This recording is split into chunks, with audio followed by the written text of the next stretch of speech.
Well, hey there, this is Drop 'em 78, day 38 with the Ten of Cups from Dame Fortune's Wheel Tarot, and here we have pictured a walled town.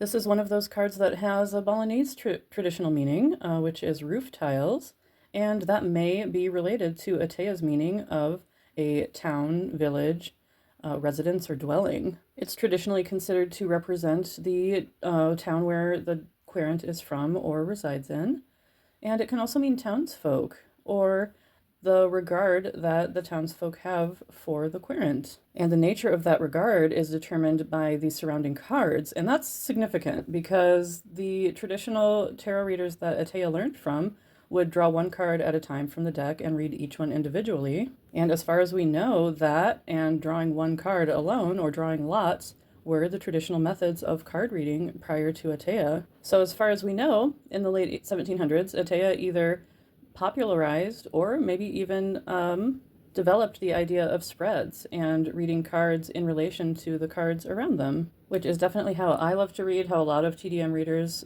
prefer to read.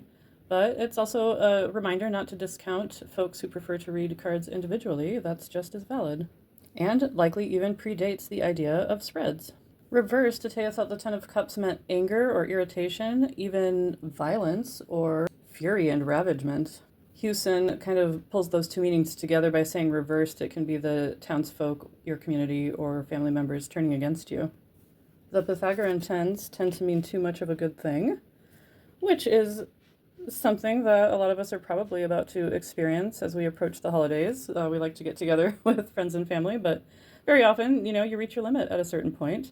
And my detail for the day is just how packed together this community is, and I think that could certainly represent an overfilled or too much of a good thing when it comes to community connections and interaction.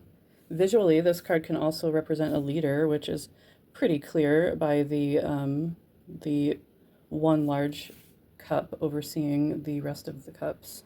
I think tens can also be a bit of a reset, and it was definitely a reset kind of day for me. I definitely needed that, and it was great. Well, thank you for being here, and I will see you again tomorrow. Bye-bye.